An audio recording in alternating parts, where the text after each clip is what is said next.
Good evening. आप लोग अच्छे हो, सुरक्षित हो, घर पे हो, और मेरे ऑफलाइन बच्चों को भी गुड इवनिंग, वेलकम आप लोगों का भी। तो आज एक्चुअली हम लोग रेशियो प्रोपोर्शन का दूसरा भाग में लेके आए हो। पहले भाग में हम लोगों ने कुछ बेसिक सी चीजें समझी, बेसिक सी चीजें सीखी।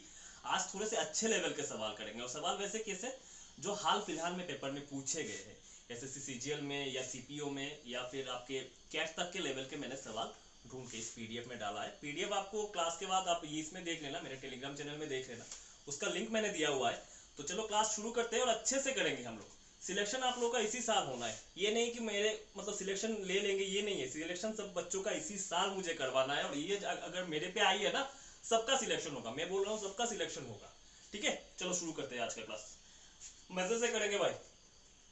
तो सबसे पहला सवाल आपके बोर्ड के ऊपर ये रहा। सवाल क्या कहता है कि एक अब दफ्तर में अफसर और सहायक काम करते हैं। एक दफ्तर है कोई भी जिसमें आपको नौकरी मिलने वाला है, उसमें क्या करते हैं, अफसर और सहायक काम करते हैं। आप अफसर हो, ठीक है।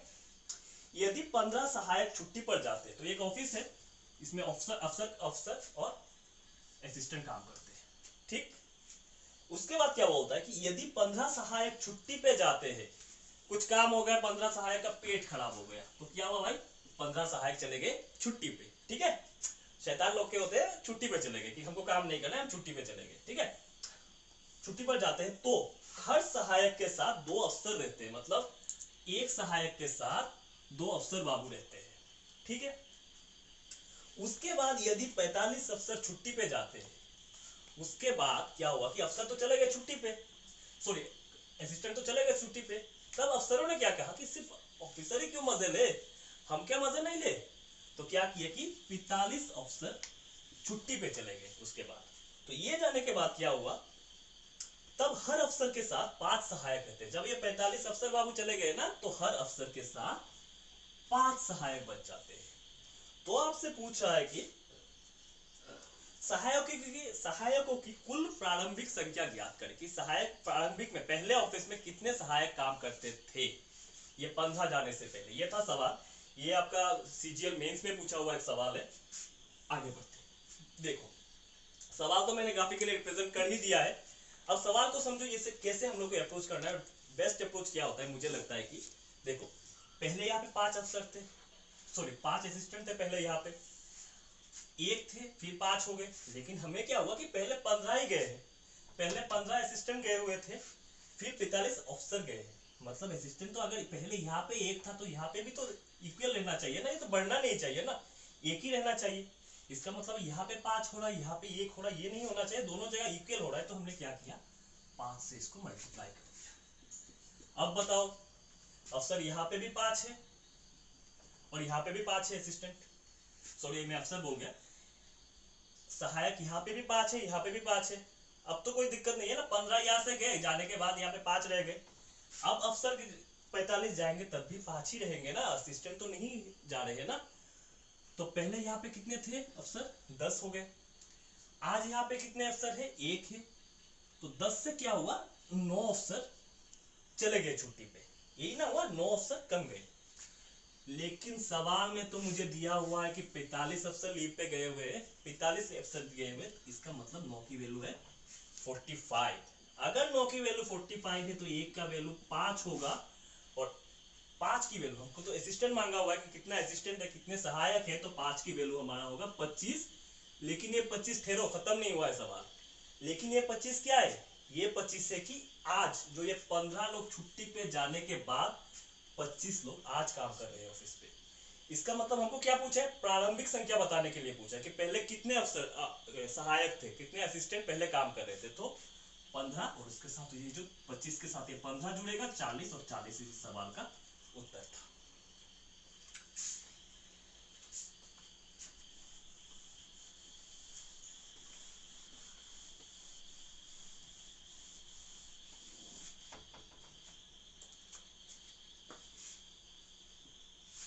दूसरा सवाल आज के क्लास का क्या है, दूसरा सवाल ये है कि 170 रुपए 55 लोगों में, पुरुष और महिला है, 55 पुरुष और महिलाओं के बीच भाग की जाती है। 170 रुपए है, ये 170 रुपए मिल गए, ये क्या हुआ 55 मेल एंड फीमेल, मतलब पुरुष और महिलाओं के बीच भाग की जाती है। यदि कुल धनराशि पुरुष व महिला को 9:8 में मिलती है। मतलब अगर पुरुष, और ये मान लिया मैंने महिला, पुरुष को अगर 9 और महिलाओं को 8, मतलब कुल जो ये 170 रुपए है ना, इसमें 9:8 में पुरुष और महिलाओं को भाग की जाती है। मतलब पुरुषों को अगर 9 रुपए मान लेते हैं, महिला को 8 रुपए मिलता है। ठीक है, फिर क्या बोलता है कि महिलाओं में भाग की जाती है। प्रत्येक पुरुष और महिला को मिले धन का अनुपात 3:4 है। प्रत्येक पुरुष और महिला को मिले धन के अनुपात 3:4 है। मतलब हर पुरुष को 3 रुपए और हर महिला को 4 रुपए मिलते हैं। ये बात हो गई। फिर क्या बोल रहा है, तो पुरुषों की कुल संख्या ज्ञात करें कि कितने पुरुष हमारे यहाँ पे काम कर रहे हैं। तो इस सवाल को करने के बहुत सारे अप्रोच है, बहुत से अप्रोच से ये सवाल की जा सकती है। मुझे जो बेस्ट अप्रोच लगा मैं उसी से करूंगा। अच्छा, इसको बताने से पहले ना एक चीज बताता हूँ। मान लो आपके पास 50 रुपए है, 50 रुपए आपको किसी को देने हैं। आपके पास 10 लोग हैं, 10 लोगों में 50 रुपए आपको देने, तो हर एक को कितना मिलेगा? 5 रुपए मिलेगा। ये बात समझ में आ गई आपकी? अगर मैं आपको बोलूं कि मुझे 50 रुपए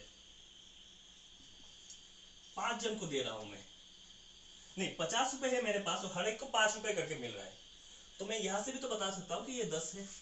मतलब मैं टोटल 10 लोगों में पैसा बांट रहा हूं। लोगों की संख्या अगर मुझे ज्ञात करनी हो और मुझे ये बोल रहा है कि मुझे कुल पैसे 25 है और मेरे पास कुल एक जन को 5 रुपए करके मिलना है, तो मैं यहां से भी तो बता सकता हूँ ना कुल कितने लोग हैं। ये बात समझ में आ रही है ना आपके? तो मैं अगर ये बोलूं कि ये 9 रुपए है, कुल पुरुषों को 9 रुपए मिल रहा थे और हर पुरुष को 3 रुपए, कुल 9 रुपए आ रहे पुरुषों के पास, जितने भी पुरुष थे सबके पास 9 रुपए आ रहे थे और हर एक को 3 रुपए करके मिल रहे थे, तो 9/3। अगर मैं करता हूँ 9/3 तो मुझे मिल जाएगा पुरुषों की कुल संख्या क्या है, कुल कितने पुरुष थे वो मुझे मिल जाएगा। ठीक उसी तरह जब 8 रुपए टोटल आ रहे हैं हमारे पास, महिलाओं की तरफ 8 रुपए टोटल आ रहे हैं और हर एक महिला को 4 रुपए मिलना है, तो 8/4 जब लिख देंगे तो हमें कुल महिलाओं की संख्या भी मिल जाएगी। यहाँ से हम अगर इन दोनों का अनुपात ले लें, देखो इन सब की जरूरत ही नहीं है, 170 और इन सब की जरूरत ही नहीं पड़ेगी। तो ये रेशियो आ गया आपका 3:2 और ये अनुपात किसका निकला ना, कुल पुरुषों की संख्या और महिलाओं की संख्या का अनुपात निकला कि 3 पुरुष है और 2 महिलाएं हैं। तो एक को 9 रुपए मिल रहा था, इसको 3 रुपए करके एक को मिल रहा था, तो 9/3 और इधर 8/4 किया, 3/3:2 आ गया हमारा पुरुष और महिलाओं के बीच का अनुपात। कितने पुरुष है और कितने महिलाएं हैं, तो 3 और 2 कितने हुए? टोटल 5 हो गए। मतलब कुल कुल लोग कितने हैं? 5 है। लेकिन सवाल में तो हमें बता के दिया है कि 55 लोगों के बीच राशि बांटनी थी, तो 5 की वैल्यू हो गई हमारी 55, एक की हो गई हमारी 11। अब क्या बोला है कि पुरुषों की कुल संख्या ज्ञात करो। हाँ यही तो बोला। तो 3 की वैल्यू 33 और 33 ही इस सवाल का उत्तर था। मतलब कुल संख्या 33 होगी। ये इससे सवाल यहाँ से इतना तक सॉल्व हो जाता था, इसकी कोई जरूरत ही नहीं थी, ये डाटा ऐसे ही दिया था। मुझे लगा ये अप्रोच बेस्ट है इस सवाल को करने का। ठीक है, आगे बढ़ेंगे तीसरे सवाल की ओर।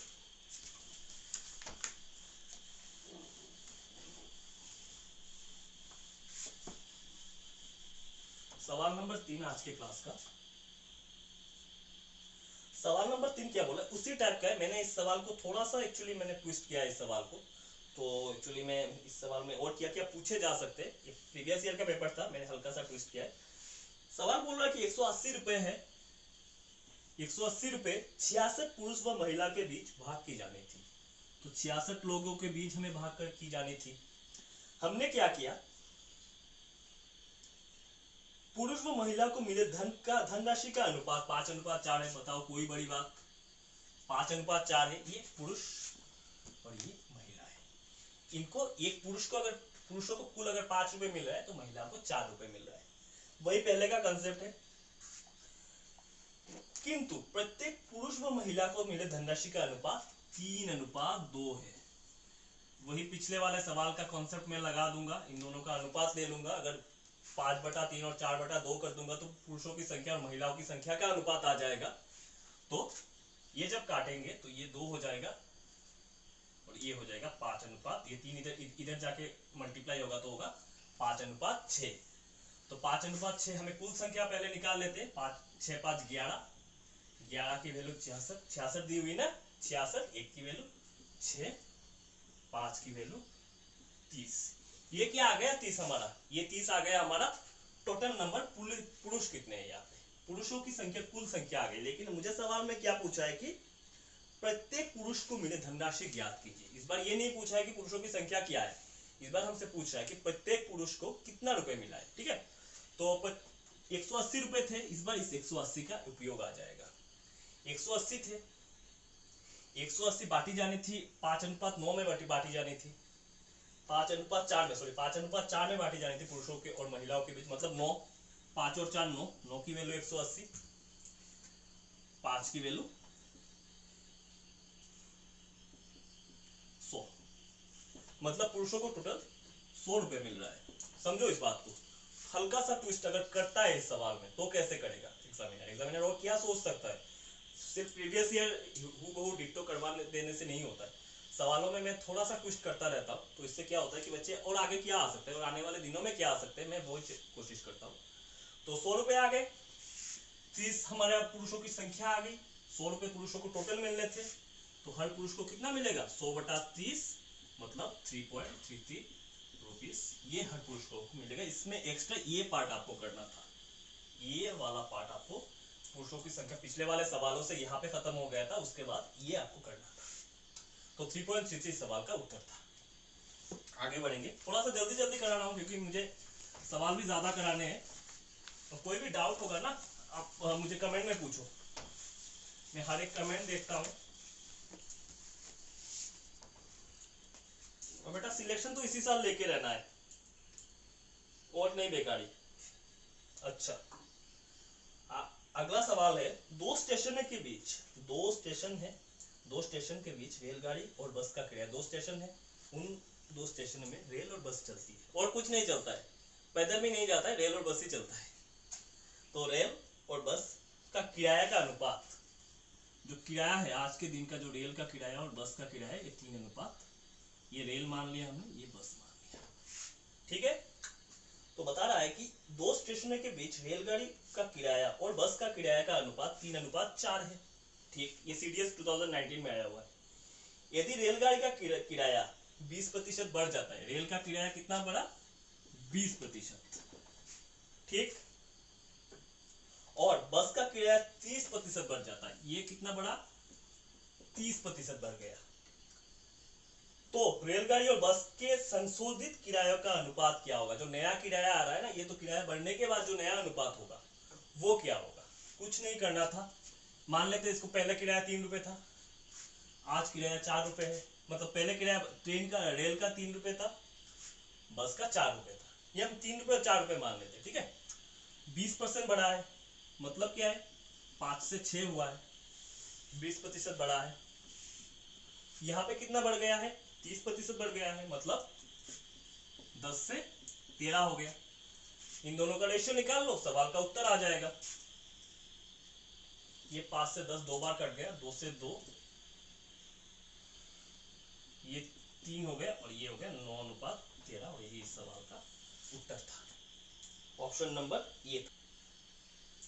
तो सवाल नंबर 5 आज के क्लास का सवाल नंबर 5 क्या बोल रहा है कि एक स्कूल में छात्रों की संख्या में, एक स्कूल है, स्कूल में छात्र रहेंगे, तो स्कूल में छात्र की संख्या में 4/9 लड़कियां हैं, मतलब एक स्कूल है, यहाँ पे बॉय है, तो क्या बोल रहा है कि हर 9 छात्र में 4 लड़कियां है। अगर हर 9 छात्र में मान लेते 9 टोटल छात्र है, तो 4 अगर लड़कियां है तो 5 लड़के भी होंगे, जाहिर सी बात है। फिर हमसे क्या बोल रहा है कि 3/5 हिस्सा लड़कों की संख्या का, ये जो लड़के हैं ना बदमाश टाइप के लड़के, इनके 3/5 हिस्सा, ये जो है ये क्या है 12 वर्ष से कम है, ये 12 साल से कम है, छोटे बच्चे, ठीक है, बच्चे बन के सच्चे। और लड़कियों की संख्या का, ये जो लड़कियां हैं इनकी संख्या का 5/12, 5/12 क्या है, ये 12 साल से ज्यादा या 12 साल के बराबर है। ठीक है, और देखिए यदि 12 वर्ष से कम आयु की छात्रों की संख्या 480 है, अगर 12 साल से कम छात्रों की संख्या 480 है, तो स्कूल में कुल छात्र की संख्या का 5/18 ज्ञात करो। ये सवाल एसएससी मेंस 2018 में पूछा गया सवाल है। और जब ये पूछा गया ना तो बच्चों ने बताया कि बहुत कैलकुलेटिव सवाल है। लेकिन मैं बताता हूँ इस सवाल को एक्चुअली अटेम्प्ट करने का सही अप्रोच क्या था, जिससे कैलकुलेशन आपको लगेगा ही नहीं कि कैलकुलेटिव सवाल है ये। देखो एक चीज भाई, ये सब चीजें ना आपको इंस्टेंटली, इतने प्रैक्टिस आप लोग करो ना कि आपको ये सब चीजें ना इंस्टेंटली दिमाग में खेलना शुरू हो जाएगी, कैसे इस सवाल को निपटना है, कैसे इस कैलकुलेशन से निपटना है। तो देखो 3/5 दिया है और 5/12 दिया हुआ है। जब 3/5 आप इसका लोगे, लड़कों का 3/5 लोगे, तो ये नीचे की 5 से ऊपर का 5 कट जाएगा, कैलकुलेशन में कोई दिक्कत नहीं होगी। लेकिन जब आप 5/12 लोगे ना, 5/12 इस 4 के साथ भिड़ा दोगे, इसके साथ भिड़ा दिया आपने 5/12 को, तब क्या होगा ना, 4 से कट के नीचे 3 आ जाएगा, नीचे 3 आ जाएगा और यही 3 आगे जाके दिक्कत कर सकता है। तो मुझे ये दिक्कत को अवॉइड करने के लिए, इस दिक्कत से बचने के लिए मैंने क्या किया कि इसको ऐसे कुछ कर दूं कि मुझे ये डायरेक्ट सीधा सीधा काटता जाए। तो मैंने सोचा इस 4 को मैं 12 बना देता हूँ। इस 4 को 12 बनाने के लिए यहाँ भी 3 से मल्टीप्लाई करना पड़ेगा, यहाँ भी 3 से मल्टीप्लाई करना पड़ेगा।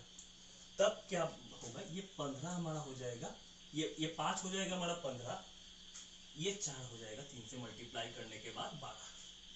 ठीक, अभी कोई दिक्कत नहीं आएगी क्योंकि अभी सीधा सीधा कट जाएगा, कैलकुलेशन इजी बना दी मैंने अभी। अब आते हैं, तो हमें क्या बोला, 3/5 लड़कों की संख्या का 3/5 ऐसे है जो 12 साल से कम है।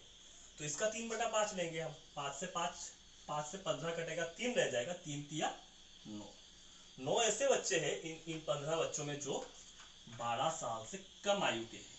ठीक है, अब अगर 12 साल से कम आयु के बच्चे 9 हो गए तो हमें कुछ देखने की जरूरत नहीं है, 6 बच्चे ऐसे होंगे जो 12 साल से ज्यादा होंगे।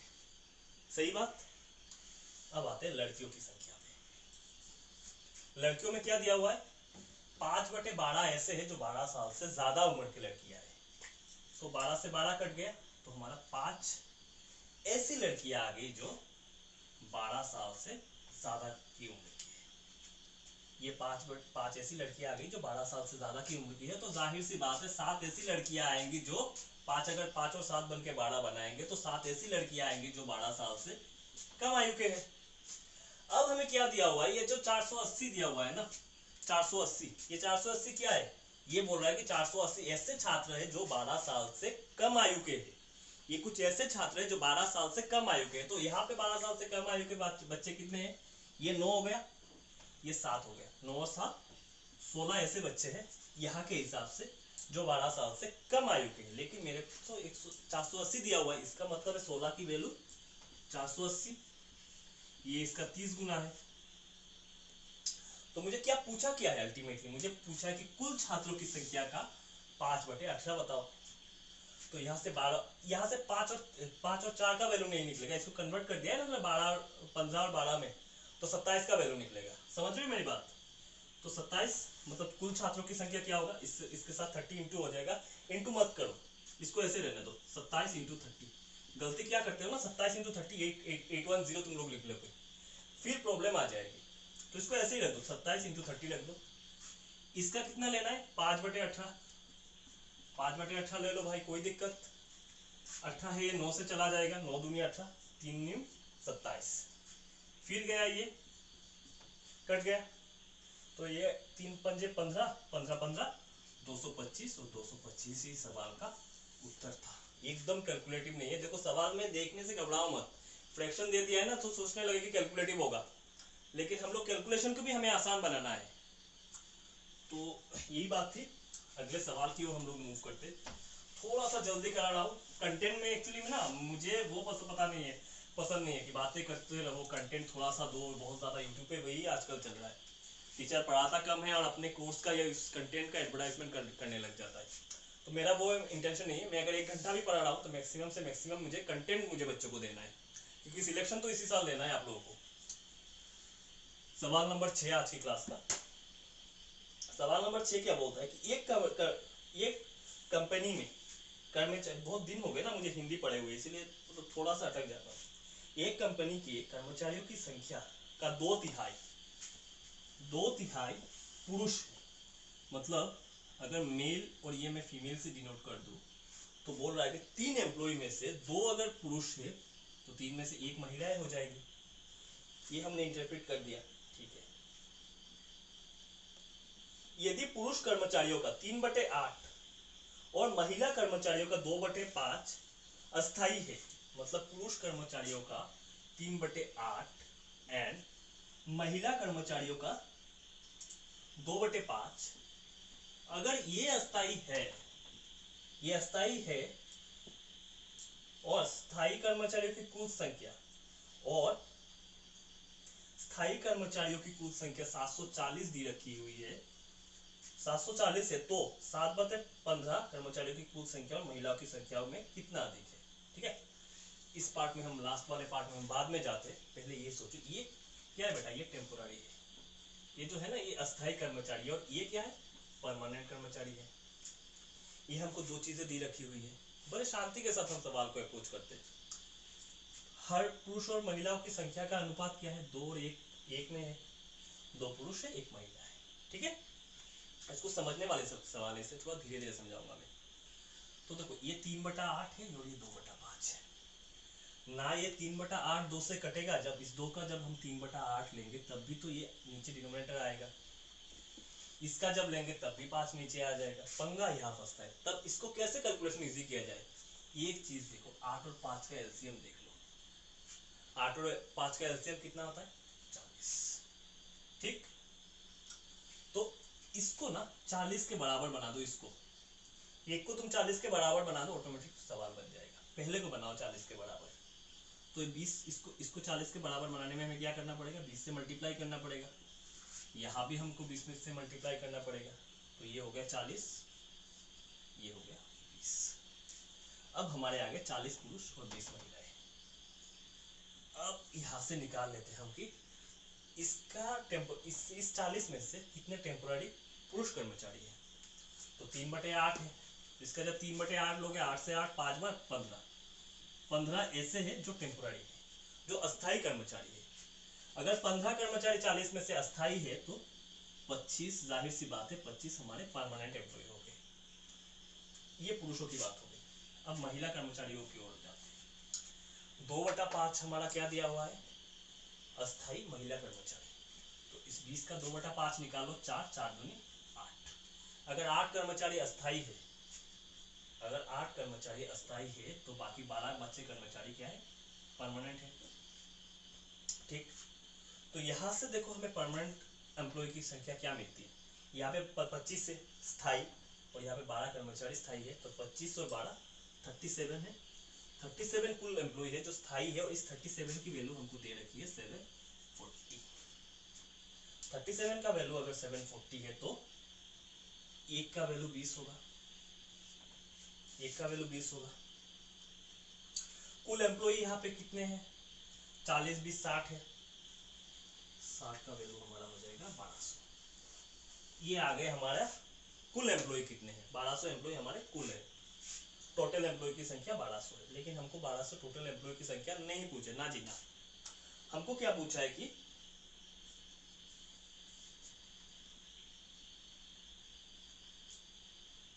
हमसे पूछा है कि 7/15 कर्मचारियों की कुल संख्या का, कर्मचारी ये जो 1200 आ रहा है ना, इसका 7/15, इसका 7/15 और कुल टेम्पोररी एम्प्लॉय की संख्या से कितना ज्यादा है। ये जो कुल एम्प्लॉय की संख्या का 7/15 है ना, ये हमारा कुल टेम्पोररी एम्प्लॉय से कितना ज्यादा है। तो इसका 7/15 निकालोगे तो ये 8 बार, ये 560 हो गए टोटल एम्प्लॉय का 7/15। ठीक है, हमारा कुल, हाँ ये हो गए number of temporary female employ, ये हो गए हमारा फीमेल एम्प्लॉय की संख्या। फीमेल एम्प्लॉय 8 है, 8 की वैल्यू कितनी हो जाएगी 160, तो 560 से 160 घटा देंगे 400 आ जाएगा, और 400 इस सवाल का उत्तर था।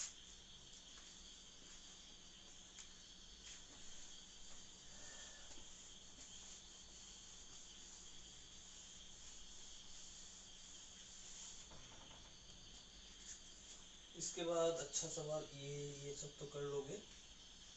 अच्छा ये वाला सवाल पीडीएफ में आपको 9 नंबर पे आएगा, ये सवाल मैं ये कराता हूँ।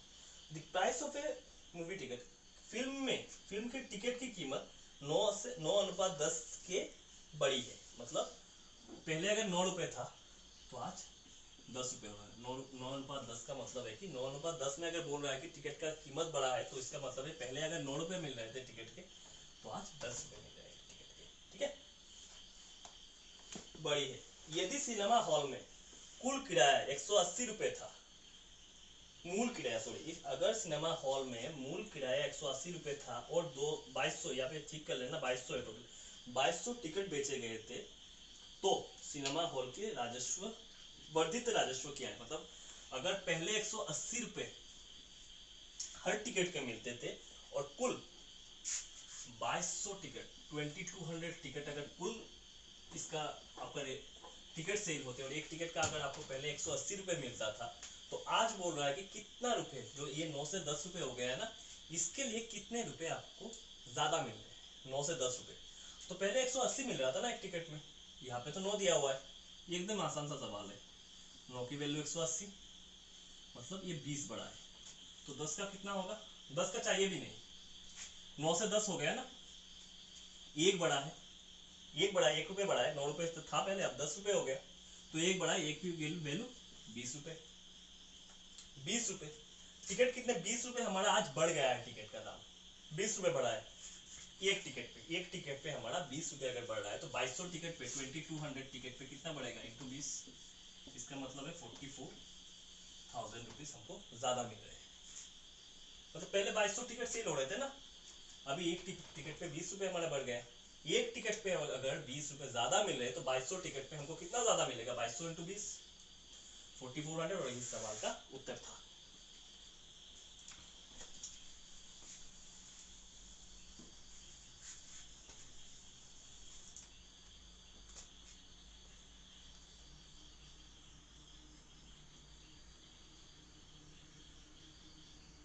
अच्छा, सवाल नंबर 11 पीडीएफ का सवाल नंबर देखो, ए और बी का वेतन का योग और उनके वेतन का अंतर का अनुपात 11:1 है। मतलब ए और जो बी है ना भाई साहब, इन दो भाई साहबों के वेतन का योग और इन दोनों का वेतन के अंतर का जो अनुपात है, ये कितना है?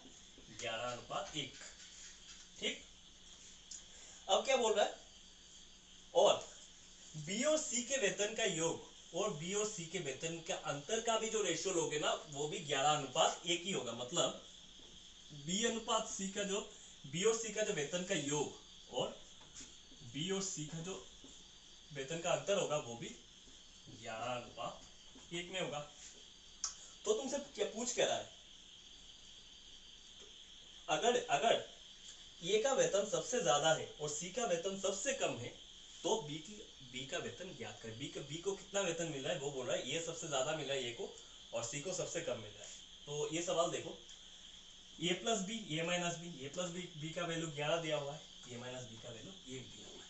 इससे क्या मिलता है कि ए प्लस बी, इन दोनों को अगर जोड़ दोगे तुम, तो बी से बी कट जाएगा, मैं कर नहीं रहा हूँ, इन दोनों को अगर जोड़ दोगे तुम, तो बी से बी कट जाएगा, यहाँ पे 2a होगा, और 2a का वैल्यू कितना होगा? 11 और 1 12, मतलब ए की वैल्यू हमारा आ गया 6।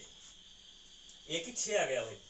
अगर ए की वैल्यू 6 है और a प्लस बी 11 बना रहा है, तो ऑब्वियसली b बराबर 5 होगा। ये बात तय हो गई। अब यहाँ पे आओ, इन दोनों को वैसे ही ऐड करो, तो यहाँ से 2b आ जाएगा आपका 6 और b की वैल्यू आ जाएगा आपको 2b आ जाएगा 12 और b की वैल्यू आ जाएगा 6। अगर b की 6 है तो c का 5 होगा वैल्यू। लेकिन मुझे एक चीज बताओ, b यहाँ पे 6 रुपए है, b यहाँ पे 5 रुपए, दो जगह पे b का दो वैल्यू तो नहीं आ सकता ना, तो b का वैल्यू को हमें इक्वल करना होगा।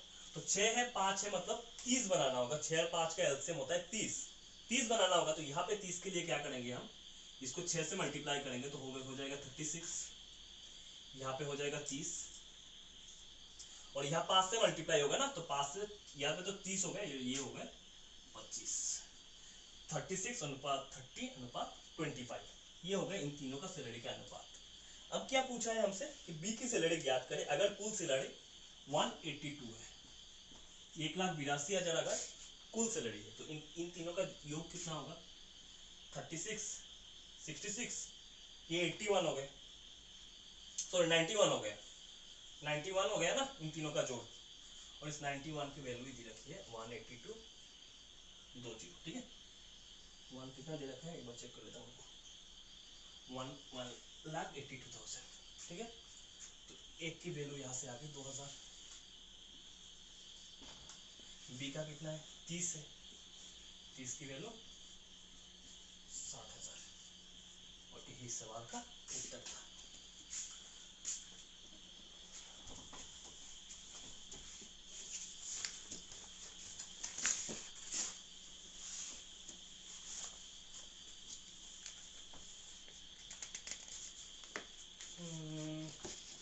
ये भी इजी है। ये वाला सवाल अच्छा सवाल है।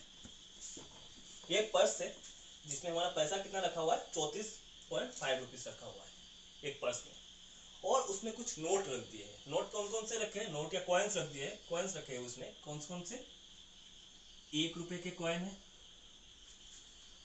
50 पैसे के कॉइन है और 10 पैसे की कॉइन है। कुल धनराशि हमें कितनी दी रखी है कि पर्स में है, ये सारे कॉइन मिला के हमें 34.5 रुपीज रखे हुए, ये सारे नोट मतलब डिनोमिनेशन के कॉइन्स मिला के, ठीक है।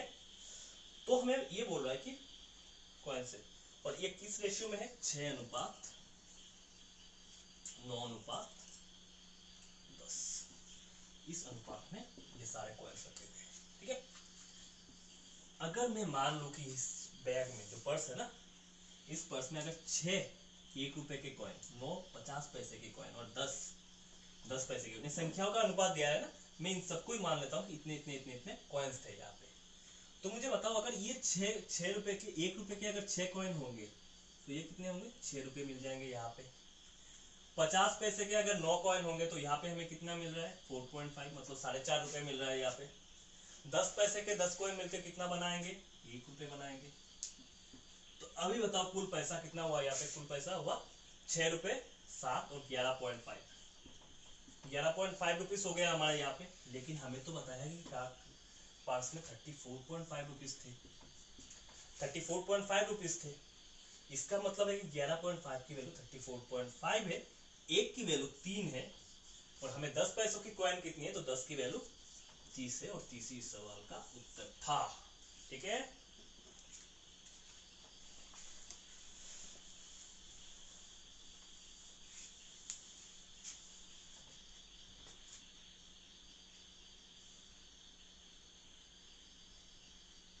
ये वाला करो 14 क्या बोल रहा है, जब एक वाटर पार्क के टिकट की कीमत 11:12 के अनुपात में बढ़ जाती है तो पार्क में आने वाले दैनिक अनुगतों की संख्या 8:7 के अनुपात में गिर जाती है। मतलब पहले अगर 11 रुपए था टिकट की कीमत, तो आज टिकट की कीमत 1 रुपए बढ़ के 12 रुपए हो गया। ये था। ये करने से जो प्राइस बढ़ गया ना, इससे क्या हुआ, जब प्राइस बढ़ता है ना किसी चीज का तो भाई लोग भी आने कम हो जाते हैं। पहले 8 लोग आ रहे थे, आज 7 लोग आ रहे हैं। तो आपसे क्या पूछ रहा है, यदि टिकट की कीमत में वृद्धि करने से पहले, राजस्व मतलब टिकट की अगर कीमत में वृद्धि करने से पहले यहाँ पे कितना होगा 88 रुपीज, 11 जन आ रहे हैं, 8 जन आ रहे हैं, हर एक टिकट की वैल्यू 11 रुपए है, तो 8 11 88 रुपीज इसको मिल रहे हैं, इसको जो राजस्व मिल रहा है ना 88 रुपीज मिल रहे हैं। आज कितना मिल रहा है 84 रुपीज मिल रहा है, कम मिल रहा है ना। तो यहाँ पे जो 88 था ना पहले, यहाँ पे इसको राजस्व कितना मिला था 17630, यहाँ पे इसको इतने रुपए मिल रहे थे। तो ये 2000 है इसका वैल्यू, 2000 गुना मिल रहा था, तो 84 की वैल्यू जब हम निकालने जाएंगे 2000 से 16830, यही सवाल का उत्तर था। बहुत ही इजी सवाल था, एकदम कोई बड़ी बात नहीं थी इस सवाल में।